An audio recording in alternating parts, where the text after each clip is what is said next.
All right, good evening, everybody. It's so good to see all of you joining in right at 7 o'clock on the dot. We will start in a couple of minutes. I have an amazing educator, an incredible educator today with us in the series that High School Moms and International Alliance of Counselors and Educators started. Our last session was conducted by Gavin McCormack, who is Australia's LinkedIn Top Voice, Principal of the Year finalist, a philanthropist, a visionary who is currently setting up schools for the poor and the needy in the Himalayan region, right at the outskirts of Nepal and India. And he is now planning to set up many more in India as well. And today we have yet another incredible educator, an educator which is not only respected here in India, but across the globe. And we will talk to her about everything that she has gathered in her phenomenal years of experience pertaining especially to American education, American dream. And what more should I tell you guys? She is also coming up with her book called America Calling, a foreign student in the land of possibility. And we all know, for most of us, US has always been a dream destination, a destination which provides opportunity to everyone, welcomes everyone with open arms, very democratic, and gives phenomenal start to certain careers, gives phenomenal opportunity for people to succeed and follow their aspirations. And who better than Dr. Rajika Bhandari uh, to tell us about this America Calling book of hers, and the phenomenal experience that she has gained, which can come to use to all of you, whether you are a student or a parent or an educator or a counselor or a principal, because most of us are in this domain of helping and guiding students. Without taking much time, let me now formally welcome Dr. Rajika Bhandari. Dr. Bhandari, good evening and welcome to the show. Dr. Bhandari is a scholar practitioner in international higher education. If I start reading her bio, I would tell you that it would take us about 45 minutes and I would still not be done. And I will still not be able to do justice to her phenomenal and crazy experience. But she is the founder of Rajika Bhandari Associates. She is providing strategic guidance consulting to nonprofits, multilateral organizations, higher education institutes, not only in India, but outside India. She has been chair at so many various organizations. She is a speaker of repute. And I'm telling you, once she starts talking, you would not want me to interrupt at all.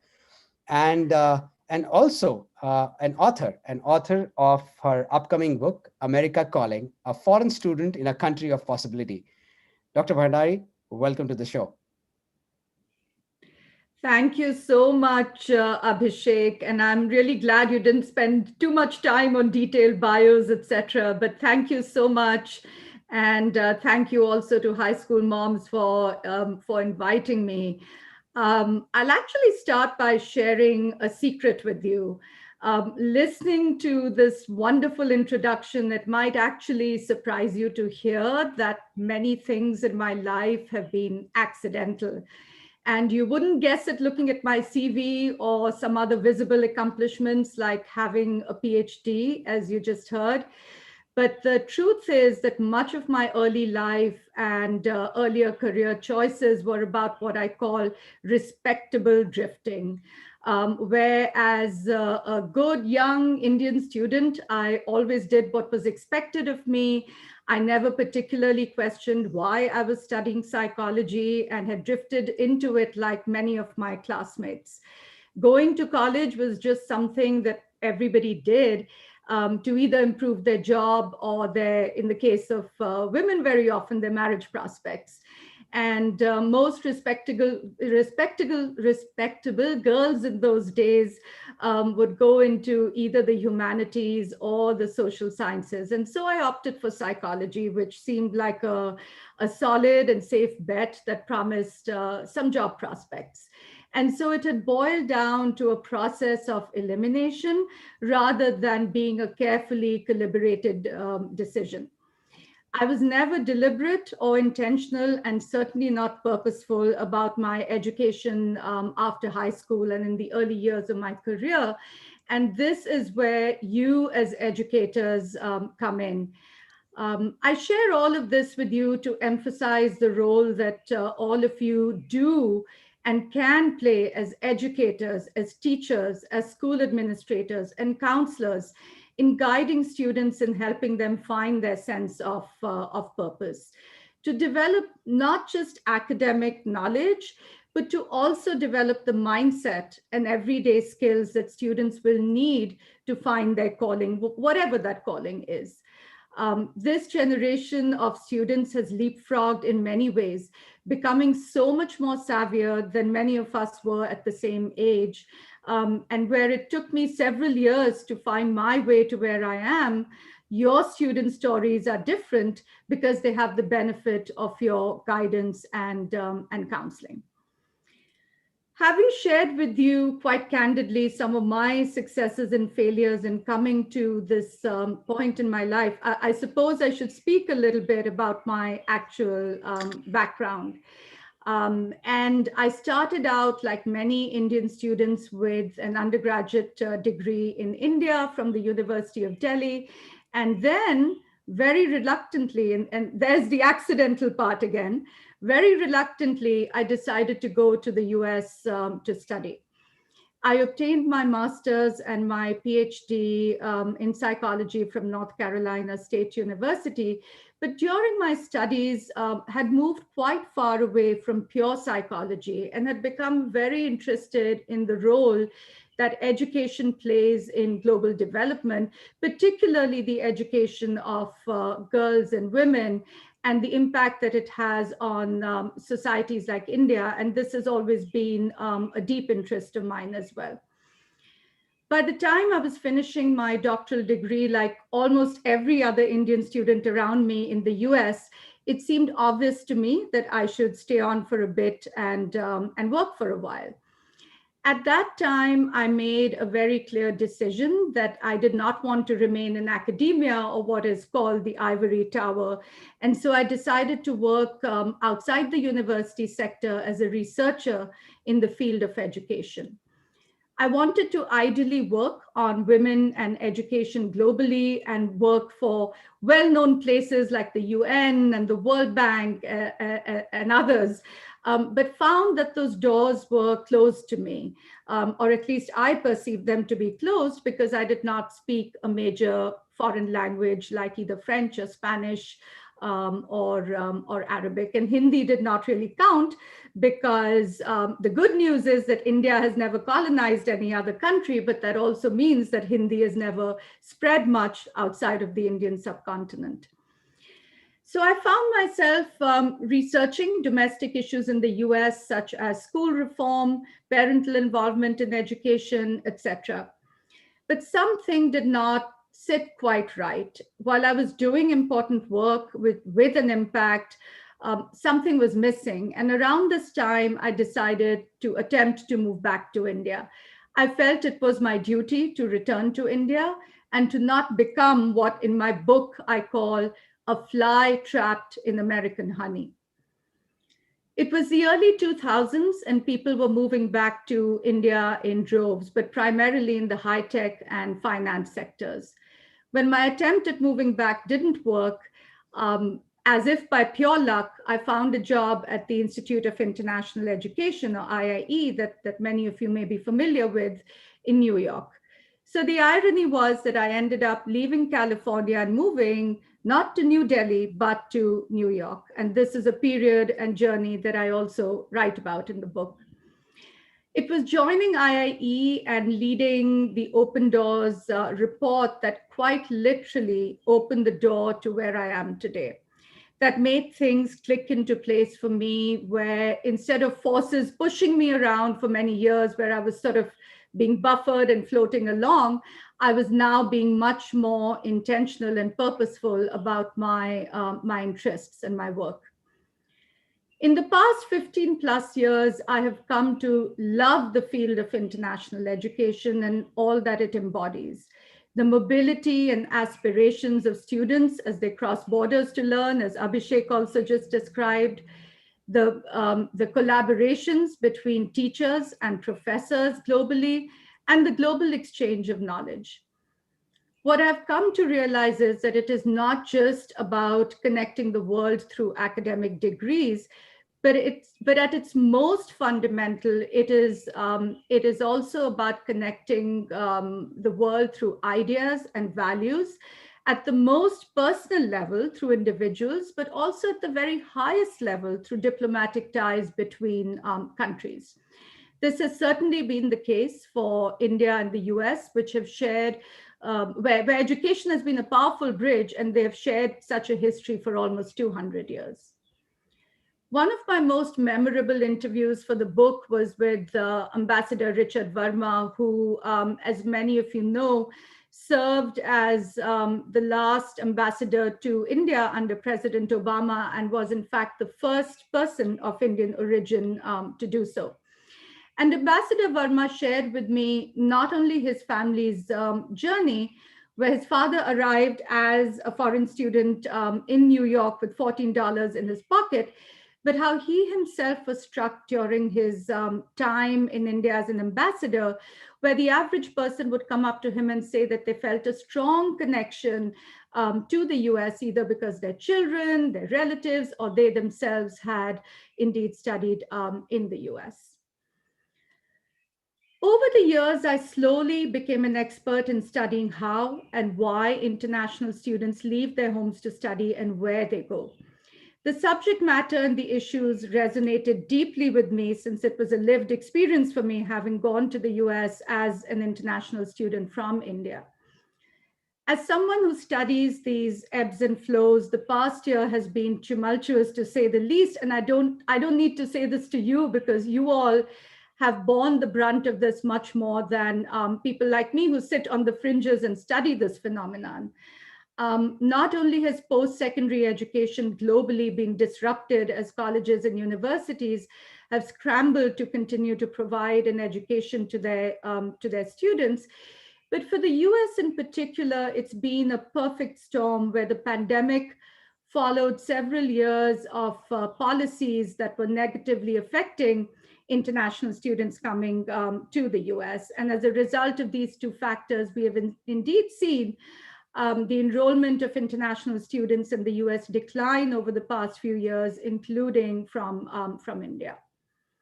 Now, everyone wants to know what's going to happen, and it's hard to predict with clarity what is to come. My crystal ball is no clearer than yours. But what I can say is this: the fractures of the past few years have in fact sharpened the need for international engagement and mutual understanding. At the India end, there is a new national education policy for the first time in 34 years that for the first time places an emphasis on internationalizing Indian higher education.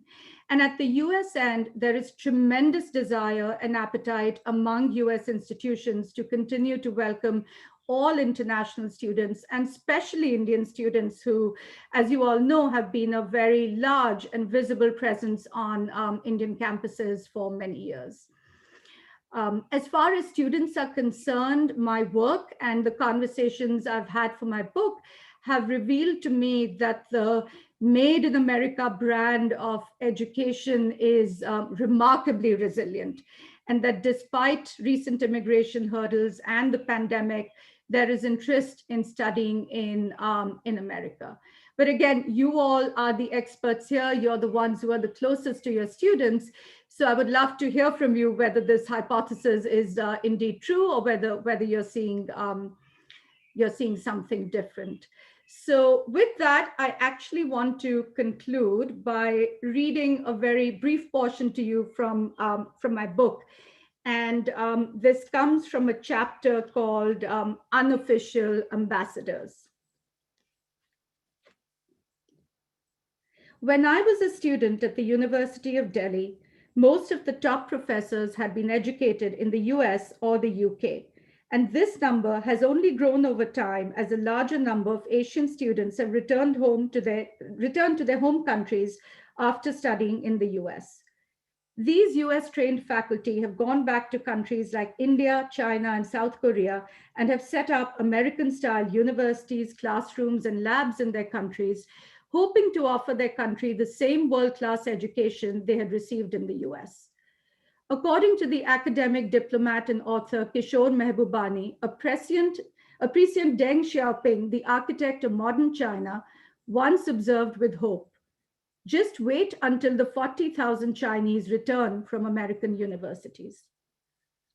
Over 40 years ago in 1978, Zhao Piayuan, president of Peking University, established one of the earliest two-way educational exchanges between the US and China. Pei Yuan himself had been a product of an international education experience, earning degrees from the University of Chicago and the California Institute of Technology, then returning to Princeton University in the 1930s to conduct research under Albert Einstein. Today, the influence of an American-style education, particularly a liberal arts education, is evident all over the world, from Ashesi University in Ghana, whose founder, Patrick Awuah, studied in the US as an international student, to the American University in Kuwait and several universities in South Asia, including the Asian University for Women in Bangladesh and Ashoka University in India. In India, even the famed IITs, widely regarded as a quintessentially Indian academic brand, were influenced by American institutions such as MIT, with 9 American institutions involved in setting up and shaping IIT Kanpur in the 60s. Nowhere is the influence of American higher education more evident than in one of India's most innovative institutions today, including the Indian School of Business and Ashoka University. One of the visionaries behind these institutions is Dr. Pramath Raj Sinha, a self-described accidental founder and builder of world-class institutions in India. Pramath described to me how his fascination with American universities was sparked when he had the opportunity as a young man of 17 to visit the University of California, Berkeley, and Stanford University, institutions that left a deep impression on him. He would go on to earn an undergraduate degree at the sought-after IIT Kanpur and a PhD in robotics at the University of Pennsylvania. Some years later, when Pramath found himself back in India working with the consulting firm of McKinsey & Company, which had just opened an office there, he remembered the impact his American education had had on him, a period of, quote, 5 years of tremendous personal and intellectual growth that was transformational, end quote. When the opportunity presented itself in an economically liberalized and thriving India, Pramath, along with other pioneers from business and academia, set up what would become the top-ranked Indian School of Business in 2001 and served as its founding dean. Pramath's next experiment was Ashoka University, an American-style liberal arts institution. One of Ashoka's other founders was also educated in the US, as was one of its most high-profile vice chancellors, Pratap Bhanu Mehta, who taught at Harvard University and New York University. I asked Pramath what it was about an American education, that Made in America brand, that had inspired him each time he had set up universities or educational programs in India. The answer came easily to him. It was the student-centered approach in which students are treated with trust and dignity, the high quality of an American education, whether in teaching, content, or research, and the interdisciplinary nature of learning, which allows students to learn from each other. And last but not the least, it was the American way of going for both quality and scale, of going big and aspiring to be world-class. Through countless conversations like these, I gradually realized that I too had become an enthusiastic advocate of American education. My journey had transformed me from being a critic of all things American into an ambassador for America, explaining American culture and values to friends and family in India, as well as to new acquaintances from all around the world. Whether it was apple pie, baseball, or the American ideals of freedom and speech, freedom and free speech embodied in the Statue of Liberty, the cultural influence of America is omnipresent. This is America's soft power embodied in its most valuable global exports: its music, its movies, its religion, its magazines and literature, and the most influential export of all, its education. Think about it, Ambassador Verma said to me. Quote, governments and ambassadors are extremely limited in the diplomacy tools they have at their disposal. It is people to people, educational and cultural ties that bring us together. America has been that place because we have the best universities, end quote. Delivered at home through over 4,000 universities and colleges, while educating hundreds of thousands from other countries, an American-style education had carved a direct path into the minds, ideas, and hearts of the rest of the world. It was like the give and take of both jazz and Indian classical music, a symbiotic relationship between America and the rest of the world in which each needs the other. So thank you, Abhishek. I'm going to turn it over to you. Super, super. Thank you so much, Rajika. I can't appreciate you enough for reading that extract out of your book. And we all here are, desperately waiting that it hits the stands and we get our hand on the copy. And I do understand we can pre-book now. So I will definitely ask you to share the link with me where we can pre-book. Rajika, before we go further, I have this question for you. We have titled this series of talks as Incredible Educator. At High School Moms, and I really liked when you said that it's all about collaboration in today's time. We have now built possibly India's biggest collaborative ecosystem, where we have 4 million parents and students, and almost 3,000 plus educators. Please tell me a little bit more about your experience as an educator. You are a phenomenal speaker, but I'm sure that what you talk comes from a lot of content as an educator, right? So I really want to understand a little bit more about your journey as an educator, and then we'll take this discussion forward. That is a wonderful question, and I would love to answer that. And I will start by saying that I am not an educator in the traditional sense. And I shared that in my remarks as well, that when I finished my PhD, I had two choices before me: either following a more traditional path and joining academia and becoming a professor, or doing something different. So I deliberately chose not to do that at that point, and nor have I been a high school or a school teacher.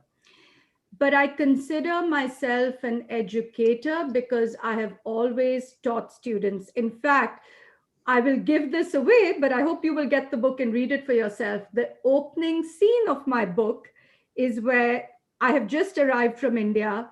I'm completely green. I've traveled 10,000 miles, and my professor, for whom I'm going to be a teaching assistant, has thrown me in front of a class of 200 American undergraduates, where I have to open the class for him. So pretty much from day one, when I began my postgraduate studies in the US, I have been teaching, and which is very much part of that experience of a graduate student in the US, that you often get the opportunity to teach. So I taught classes to undergraduates. I have taught classes to lifelong, to employees at IBM who were receiving an adult education. And then one of the most exciting opportunities for me was when some years ago, Teachers College at Columbia University invited me to come be an adjunct professor and teach their very first class in international higher education and student mobility. And that was a very exciting experience. But where I feel most proud of also being an educator is that in my entire career, and even in my 14 years at IIE, I mentored young professionals. So that to me was a very important part of my role, and it continues to be mentoring what I call the next generation of international education leaders. And I think that that mentoring component is so important because we think of instruction and education in such a narrow way that it's only what's happening through that formal mechanism of teaching, but it's not. And that for many of us, you reach a point in your career or your life where you're really playing that role of guide and mentor. So to me, that's something I continue to do, and that brings me great joy. Wonderful. Thank you so much, Rajika. It's so phenomenal to talk to people like you, and get that varied experiences all combining into one knowledge base, which then goes out into a book. I really want to understand. Your book has been titled "America Calling: A Foreign Student in the Country of Possibility," but your book is both about education and immigration. Why the immigration piece? You being an educator, I would have expected a book to completely be around education, right? And but you still touched upon the immigration piece. Why so? Yeah, and the immigration piece was really important to me. And I will say, at the risk of sounding vain, that this is probably the first book to really tease apart what that pathway for many of America's immigrants has looked like. And that basically, ever since the US reopened its doors to the world's global talent through the immigration reform in the 1960s, it led to a wave of people from around the world who came seeking an American degree, including one of my uncles who came to the US at that point to study at Carnegie Mellon University. And I felt that in the US, there is not a clear conversation about this, that when you look at, you alluded to this at the beginning, America as this beacon, right? And many who stay on, and actually the statistics show that about 70 to 80% of international or foreign students who come to the US stay on and follow that path of immigration. That's been the path of most of America's talent. And, we don't have time to go in here, but you look at Sundar Pichai, you look at Indra Nui, you look at famous authors, Nobel laureates, etc. That has been the pathway where they came to the US as students and decided to stay on. But in the US, there is not a clear and candid conversation about this, as there is in other countries who reform their policies, recognizing that education is the pathway through which talent comes in. And we therefore need to make it easier for students to stay on and contribute to the economy if they wish to. So I felt that this conversation needed to happen, and for the world to understand what that experience feels like when you are following that pathway. So that's why the book is, yes, both very much about education, but also that pathway. But the other reason that I talk about immigration is also that there's a real brain drain issue here. And while both things will happen, students will go abroad, but countries also need to think about retaining their talent. So hopefully through my book, and being a researcher and loving statistics, there's a lot of detail in my books about the fact that when you look at a country like India, there are more Indian origin physicians practicing overseas than there are in India itself. And I'm sure we've felt that there's been no time to have realized that more than the recent pandemic. So those are sort of the immigrant angles in the book. Yeah. Rajika, as a practicing career counselor, who deals with thousands of high school students year after year, I understand this magnetism about American education. Especially when you know that Harvard started in 1600s, Yale started in 1700s, Stanford started in 1800s, and they're the finest of the lot in the world. But apart from that, at times as a counselor, as an educator, it is so important to give right suggestions to the kids. It is so important to give right suggestions to the parents or even fellow educators about how, because as a race, as a country, as Indians, at times our requirements and our expectations are way different than somebody from the West. And our need would be very different when we go to a foreign land. What suggestions would you want to give to Indian students who want to make it big in US or who want to succeed in US? What are your suggestions for them? Yeah, so I'll speak about my experiences, what I've observed through my research, but also all of the conversations I've had with students more currently, and certainly for the book. And I think that while Indian students coming to the US are incredibly academically prepared in one sense, they work very hard, they've accomplished a lot, no one's questioning that. I think where the gaps are in certain areas that are highly valued and expected in the American classroom and academic setting, that students, and I would actually go even beyond Indian students and saying many Asian students, because I think if you look at some of the academic systems like in India and China, they are very similar. Some of the gaps are around, for example, critical thinking. Students in an American classroom are expected to not simply passively absorb information, but to challenge, to question, to really critically think about the information that's being presented to them. Another big gap, I think, is, and I'm going to use the term communication skills, but actually it includes a whole set of areas around not just expressing yourself articulately, but also how do you express yourself in writing. The very first time Indian students face that challenge is when they have to write the personal essay. But that is only the beginning of what is expected of them when they land in an American classroom, because it's about expressing having that facility to express yourself easily in writing. It's about knowing how to gather, curate, and research information. For Chinese students, for example, there's a real issue around often being accused of plagiarism, when in fact, they have not really been taught how to conduct that sort of research and use information. And then the last piece I would say is that I would highlight is the cultural adaptation piece, because again, this is an area that I mean, we're so focused again on the academic preparation, but there's a whole cultural adaptation piece. And by cultural adaptation, I don't mean, oh, you're suddenly going from India to a big country like the US, because come on, students are going from massive cities in India and are very sophisticated and global. But what I mean is they need to understand the cultural context of the country that they're landing in.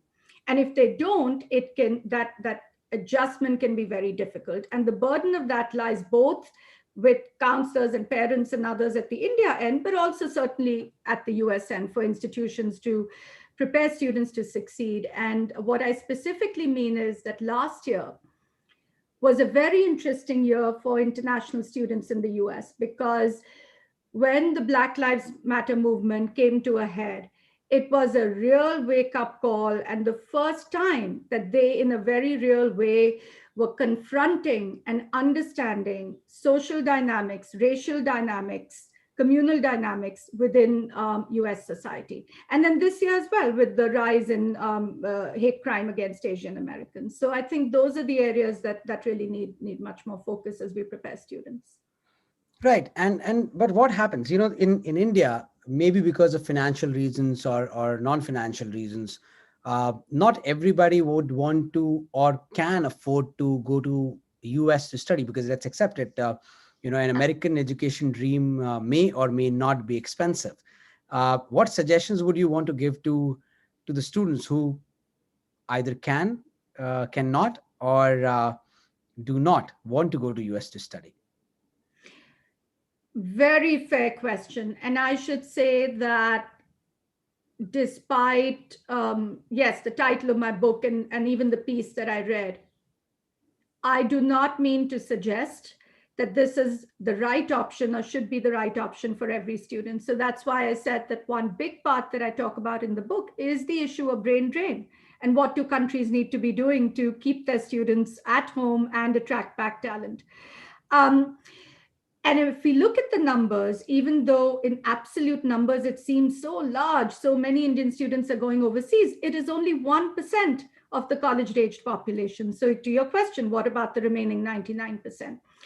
And I think that students have so many options these days, and that's been also the result of the pandemic, that it has certainly shaken up things, but it has also opened new doors, both for universities to think about how are they going to get their education over to the student, but for students to also explore different approaches. Many Indian students are already exploring opportunities closer to home. Branch campuses in the Middle East have always been very popular, certainly Singapore, Australia, and other countries.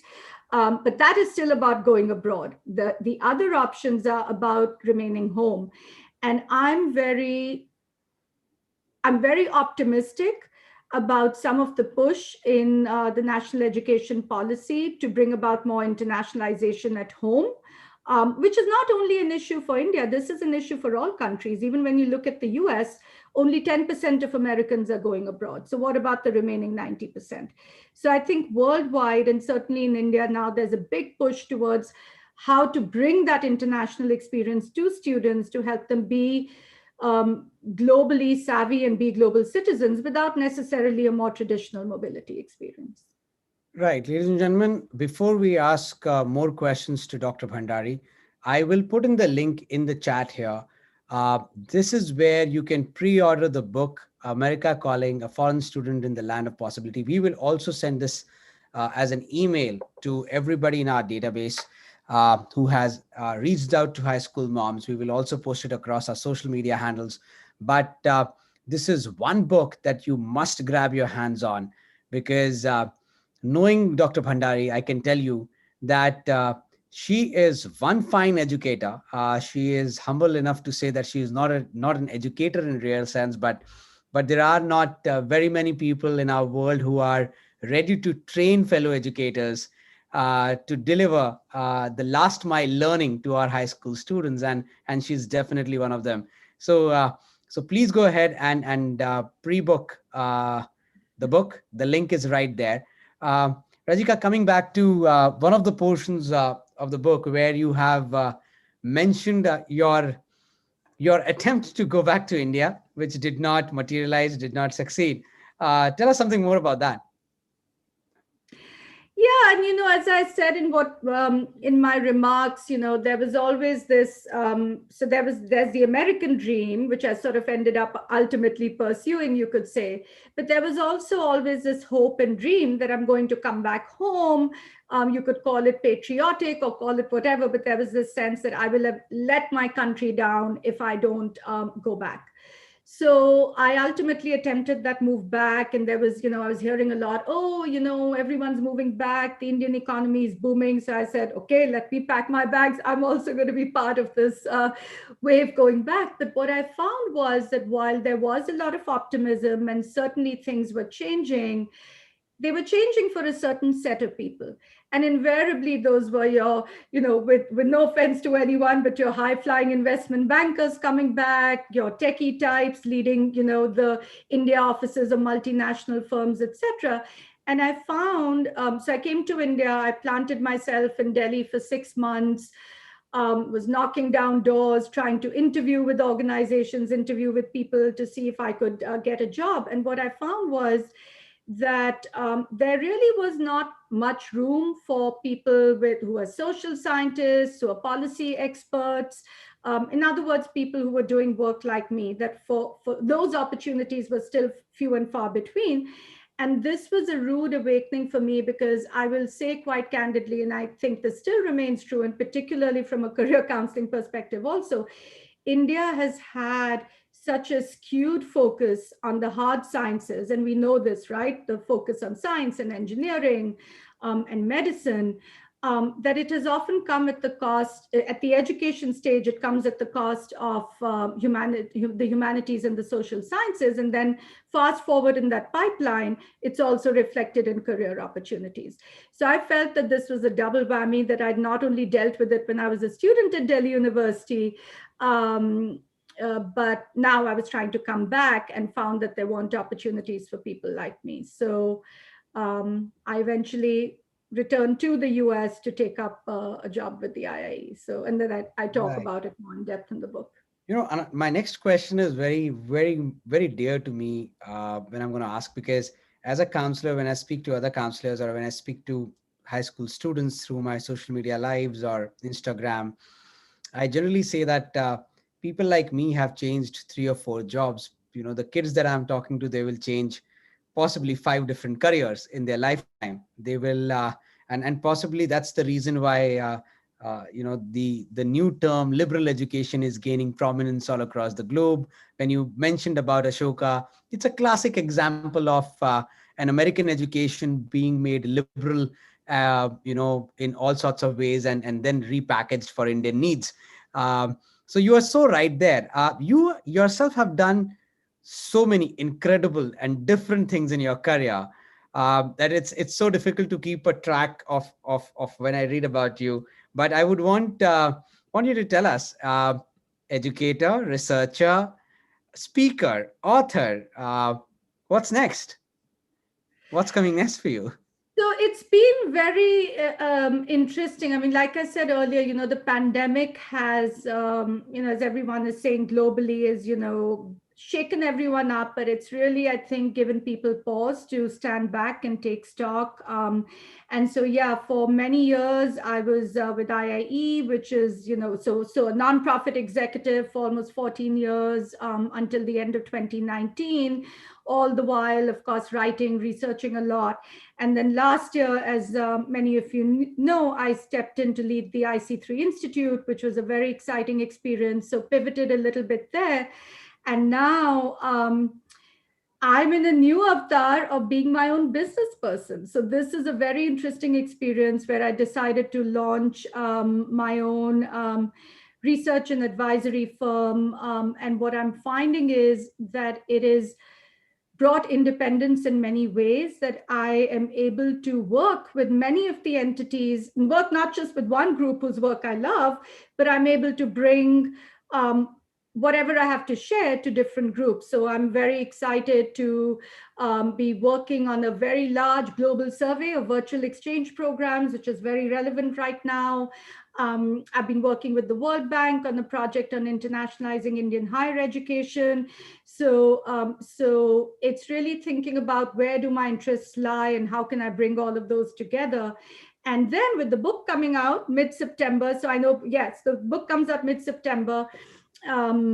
It's aligning in a really interesting way in all the things I'm interested in and I'm doing. So one of the things I am thinking about is that, based on the book and some of my takeaways, is there room for me? I know it's already a saturated market, but is there a room to bring some of my expertise and thinking also to students? So that's the other piece I'm thinking about right now, but no concrete plan. Wonderful, Rajika, and I wish you all the best. My best wishes for everything that you intend to do, and I'm so looking forward to America Calling getting released in India.